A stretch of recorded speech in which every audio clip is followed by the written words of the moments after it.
A shredded Thanksgiving. Rain hammered the asphalt like fists on a heavy bag. Derek Cole stood outside St. Matthew's Hospital, breathless, soaked, and shaking as the automatic doors slid open. The hallway smelled of disinfectant and panic. Nurses moved like blurs. Phones rang. Footsteps echoed. His father's name, Michael Cole, kept bouncing around inside his skull as if trying to escape. A doctor with tired eyes approached him, and Derek knew before he opened his mouth. "We tried everything," the doctor said gently. "Your father suffered a severe heart attack. He didn't make it." The world fell silent, completely silent, like someone had hit the switch on all sound. Then a single metallic noise cut through the void. Ding, ding, ding. The sound of the gym bell from his memory, his father ringing it at the start of every training session. And now it rang in Derek's head like an echo of everything he had just lost. He pressed his back to the wall, breath heavy, eyes stinging.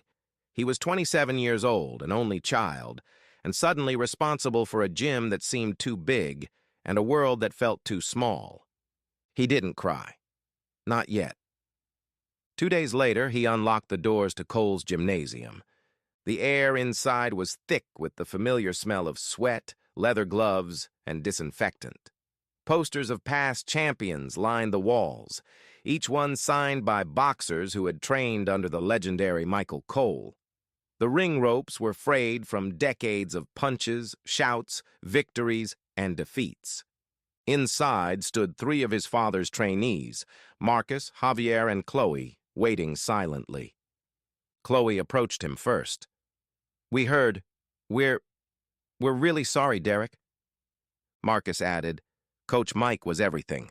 If you keep the gym open, we're here. If you shut it down, we'll understand." Derek swallowed hard. "We're keeping it open." He looked around at the gym his father built with calloused hands and unwavering pride. But things are going to be different.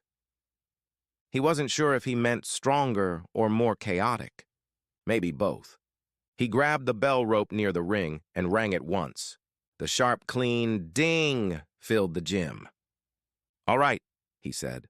"Let's." Derek's life became a split-screen movie montage. Daytime. He ran shipments, signed manifests, lifted boxes, and barked instructions across a warehouse filled with noise and moving forklifts. Nighttime. He taped hands, yelled combinations, jab, cross, slip, again, and cleaned bruises with trembling hands he tried to keep steady. He slept maybe 4 hours a night. He ate whatever he could grab. But he didn't complain, because complaining didn't bring anybody back. 3 months after the funeral, Derek's world cracked again. He heard the crash from the living room, the thud of a body hitting the floor. He sprinted in to find his mother, Ruth, gasping and clutching her chest. "No, no, no, Mom, stay with me, stay with me." He carried her into the car, drove with one hand on the wheel and the other gripping hers, cutting through traffic with hazard lights blinking like frantic heartbeats. At the hospital, he shouted for help, voice breaking. Doctors rushed her in. He wasn't allowed to follow. He stood alone in another hallway, the same sterile smell tightening his throat, the same heart-crushing suspense pressing against his ribs. Hours later, a doctor finally emerged. "She survived. It was a mild heart attack. She'll need close care and less stress." Derek exhaled sharply, collapsing into a chair. Less stress. The words echoed in his mind. He was the stress. The gym was the stress. Life itself was the stress. But he wouldn't let life take his mother, too. A week after Ruth came home, Derek opened the gym for evening training. That's when she walked in. Naomi Andrews, with her curly hair tied back and a quiet confidence in her stride. She carried a gym bag and asked about fitness classes. But when she noticed Derek's sleepless eyes and the weight he carried like a second skin, she paused. "You okay?" she asked softly. Something about her voice, steady, gentle, grounding, felt like the first deep breath he'd taken in months. He wasn't okay. But he wanted to be. "Yeah," he lied. I'm fine. You new to town? She smiled. Just moved here. Figured I'd find a place to work out. She signed up for classes. She asked about the gym's history. She listened when Derek talked about his father. She offered help without pity. And slowly, Naomi became the thing he didn't know he needed. Stability in a world spinning too fast. The morning sun sliced through the dusty windows of Cole's gymnasium, turning the floating chalk particles into golden grains. Derek pushed open the doors with a sense of ritual. This place wasn't just a boxing hall anymore. It was a battlefield, a promise, a burden, and a lifeline all at once. He tossed his backpack onto the bleachers and looked around with a director's eye. Heavy bags, speed bags, ring ropes, everything needed fixing. The gym was alive but wounded, much like its new owner. "Coach, you ready?" Javier called out, hopping on his toes. Derek nodded. "Let's run the circuit. Fast pace, no breaks today." The fighters exchanged glances. No breaks. That was a Michael Cole classic. Derek's tone carried the same steel. As the bell rang, the gym erupted into motion. Marcus sprinted laps around the ring. Javier hammered the heavy bag with exploding strikes. Chloe sliced the air with precise combinations. Derek moved between them like a general on the front lines. "Marcus, your guard's too low." "Javier, rotate your hip with the hook." "Chloe, sharper, don't telegraph." He wasn't his father, not yet, but the fire in his voice hinted at the bloodline he came from. Halfway through the session, Derek felt a wave of dizziness wash over him. His vision blurred. He gripped the ring ropes to steady himself. Lack of sleep was catching up, and his stomach growled in protest. Chloe noticed first. "Coach, you okay?" He straightened up quickly, forcing a breath. Yeah, I'm good. Keep moving." But the fighters exchanged concerned looks. They saw the truth, and so did Naomi, who had just walked through the door. Her eyes locked on Derek, sharp with worry. "You're pushing too hard," she said. "I'm fine." "You look like you're about to pass out." He didn't answer. He just grabbed a towel and wiped his forehead. Naomi stepped closer. "Derek, you can't save everyone if you're destroying yourself." The words hung in the air, heavier than any punching bag. Later, when the fighters had left, Naomi lingered. "Let me help," she said. "With what?" Derek asked, pulling down the gym shutters. "Everything you're trying to do alone, scheduling, cleaning, running classes, taking care of your mom when you're here. It's too much for one person." Her voice was gentle but firm. Derek shook his head. "I appreciate it, but I can't ask you for that." "You're not asking," she replied. "I'm offering." He looked at her. Really looked. Naomi wasn't just a gym member. She wasn't just being friendly. She cared. And caring scared him, because caring meant losing was possible. "Okay," he said softly. "Okay. Maybe I could use some help." Her smile was warm. "Good. Because I already organized the class list for you." He blinked. "When did you—" "During training," she said casually. "You left it in plain sight." He laughed, the first genuine laugh in forever. 2 weeks later, things changed. A local journalist came into the gym, notebook in hand. "We're doing a feature on community sports," she said. "We heard Cole's Gymnasium is making a comeback under new management." Derek frowned. "Comeback?" She smiled. "More like a rebirth." The next morning, Derek opened his phone and saw the headline. The article went viral in the community. Within days, new trainees showed up. Parents signed their kids up for classes. Local businesses offered sponsorships for upcoming amateur tournaments. For the first time, Derek felt like he wasn't failing his father. He was honoring him. One evening, Derek returned home with takeout food. Ruth sat on the couch, wrapped in a blanket, her face thinner than before, but her smile stronger. "You're glowing," she teased. "Long day?" "A good day," Derek said, placing food on the table. Ruth's eyes softened. Is it because of the gym? Or someone at the gym? Derek nearly choked. Mom! She chuckled. You think I don't see? There's a girl. I can tell. He said nothing, but his silence betrayed him. Ruth nodded knowingly. Your father would say the same thing I'm saying now. Let people in, Derek. Life's too short to carry everything by yourself. He swallowed down the emotion threatening to rise. Maybe, he murmured. Maybe I'm learning. The gym buzzed with nervous electricity. Sweat, adrenaline, and the sharp smell of disinfectant filled the air as fight night loomed. For weeks, Derek had trained his fighters like a man possessed, pushing them through grueling circuits, sparring sessions, and discipline drills that would have made his father proud. Tonight was the first real test. Tonight, Cole's gym returned to the ring. Marcus paced the floor like a caged animal, gloves dangling from his hands. He was 18, fast and talented, but fear lived in his eyes. What if I can't do it, coach? He whispered. What if I choke out there? Derek tightened Marcus's gloves and placed a firm hand on his shoulder. Listen to me, he said. You've taken harder punches in training. You've pushed through worse. Tonight isn't about perfection. It's about proving to yourself that you belong in that ring. Marcus swallowed hard. You really think I can win? Derek leaned in, his voice a steady flame. Marcus, you already won the day you chose to stay and fight instead of running from life. Now go finish what you started.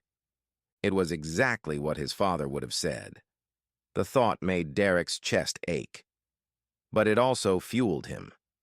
The arena wasn't huge, but it felt like stepping onto a movie set, bright overhead lights, the metallic smell of the ring, the crowd chanting names, the announcer shouting into the mic, and somewhere in the restless crowd, sitting quietly in the third row, Naomi. Her eyes found Derek immediately. She lifted her hand and gave him a small, confident nod. He didn't expect it, but it steadied him more than any deep breath could. Then Marcus made his entrance. He stepped into the ring, jittery but determined, bouncing lightly on his toes. His opponent, thicker, older, more experienced, smirked from the opposite corner. Derek leaned against the ropes and shouted instructions as the bell rang. The first exchange was brutal. Marcus ate a hard jab, then a left hook that snapped his head sideways. The crowd winced. Derek felt something cold grip his stomach. Marcus stumbled back. His opponent charged. Guard up! Move! Move! Derek barked. Marcus dodged the next punch by an inch and answered with a shaky jab of his own. Not perfect, but enough to say, I'm still here. The round ended with Marcus barely surviving. Back in the corner, he gasped for air.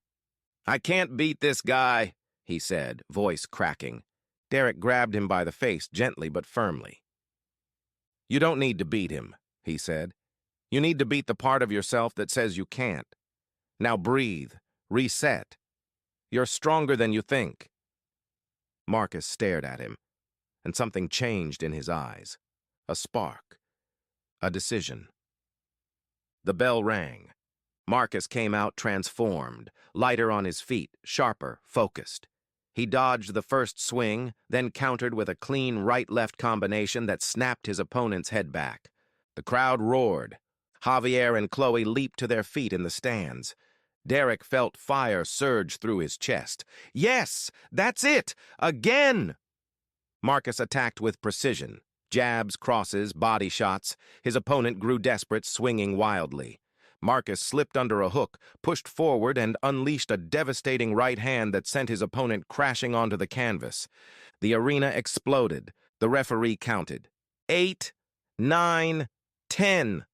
The moment Marcus's hand was raised, he broke into tears. Derek climbed into the ring and hugged him hard. You did it, he whispered. I'm proud of you. You believed in me, Marcus choked out. No one ever believed in me before. Derek tightened his grip, fighting back his own tears. Well, get used to it. This is just the beginning.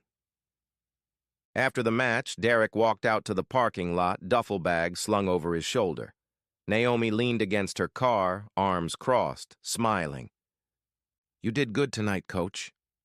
He exhaled, exhausted but lighter. I don't know. It felt like Dad was in that ring with us.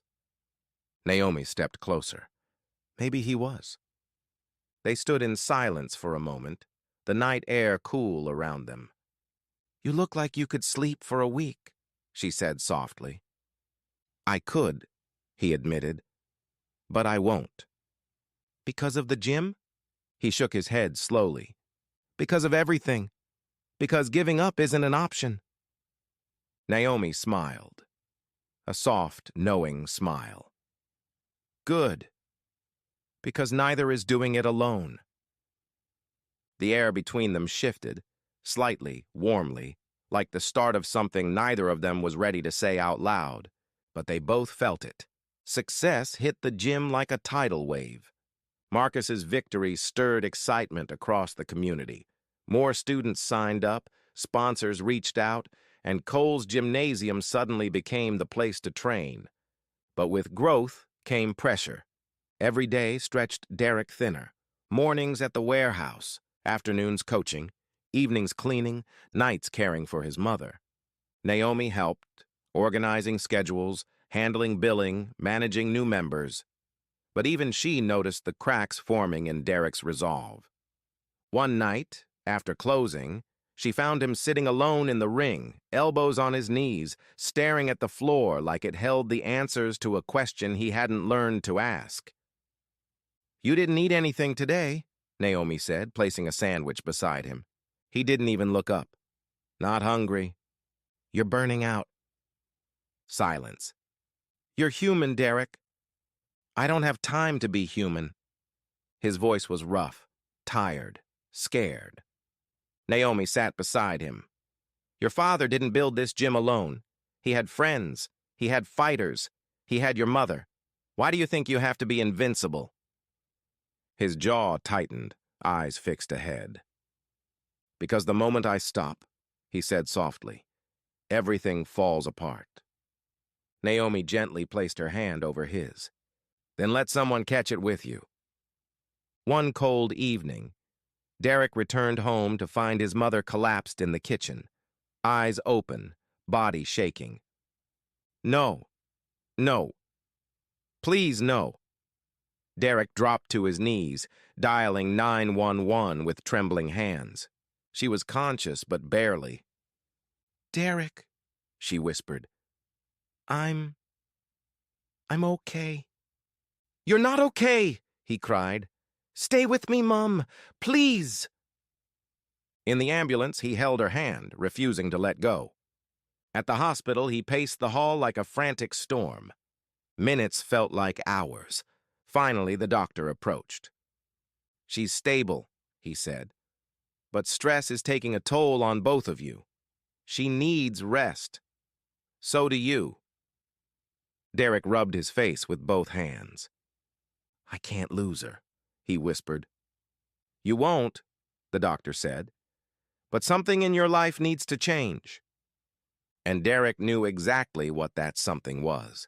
The gym, the work, the weight he carried alone. When Derek returned to the gym, he slammed the door shut behind him. The gym was empty, silent. He walked to the center of the ring, looked at the old bell rope and gripped it so tightly, his knuckles whitened. I can't do this, he whispered to himself. I can't keep going like this. He punched the turnbuckle once, twice, until his fists throbbed. Then a voice echoed through the gym.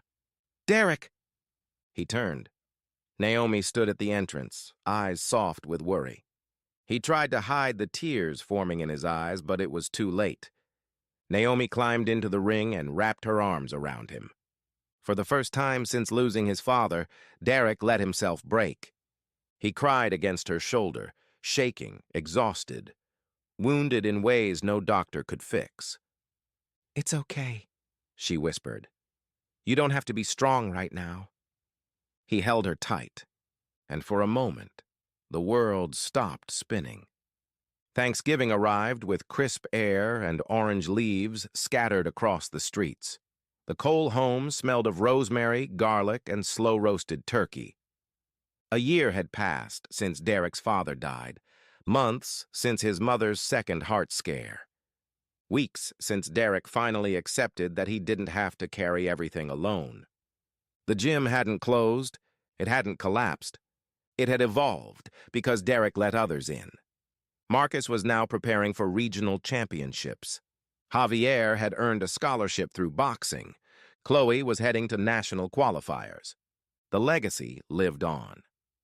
Ruth sat on the living room couch, wrapped in a warm shawl, smiling the way only mothers who've survived storms could smile. "Are you ready?" Derek asked, fixing his shirt collar nervously. "For dinner? Or for the surprise you think I haven't figured out?" she teased. Before he could reply, a soft knock sounded at the front door. Derek's heart thudded. He opened it. Naomi stood there dressed warmly, holding a small box of homemade pies and wearing a smile that could soften stone. "Happy Thanksgiving," she said. He stepped aside to let her in, cheeks warm. As Naomi entered, Ruth's eyes lit up. "Well, well," she said. "So this is the young woman putting my son back together." "Mom," Derek groaned, embarrassed. Naomi blushed. "It's an honor to meet you again, Mrs. Cole." Ruth held out her arms for a hug. "Honey, you saved my boy. Your family already." Naomi hugged her gently. They sat for dinner, just the three of them, a small family stitched together by struggle, healing, and hope. Derek carved the turkey. Naomi set the table. Ruth whispered a prayer of gratitude. As they ate, talked, and laughed, a warm peace settled around the room. At one point, Naomi reached under the table and took Derek's hand silently. He squeezed back, eyes soft. After dinner, Derek stepped outside with Naomi. The stars hung low, bright and watchful. "I want to tell you something," Derek said, voice steady. "This past year nearly broke me. I thought I was going to lose everything." Naomi turned toward him. "But you didn't." "Because of you," he said. "Because you walked into that gym and refused to let me drown." She smiled gently. "Derek, you saved yourself. I just stood with you while you did it." He breathed slowly, deeply, for once without tension. "I want you in my life," he said softly. "For real. For good." Naomi's eyes shimmered. "Then you've already got me." He kissed her. Slow, tender, certain. Inside the house, Ruth watched through the window, smiling with quiet joy. And for the first time in a long, painful, beautiful year, Derek Cole felt whole.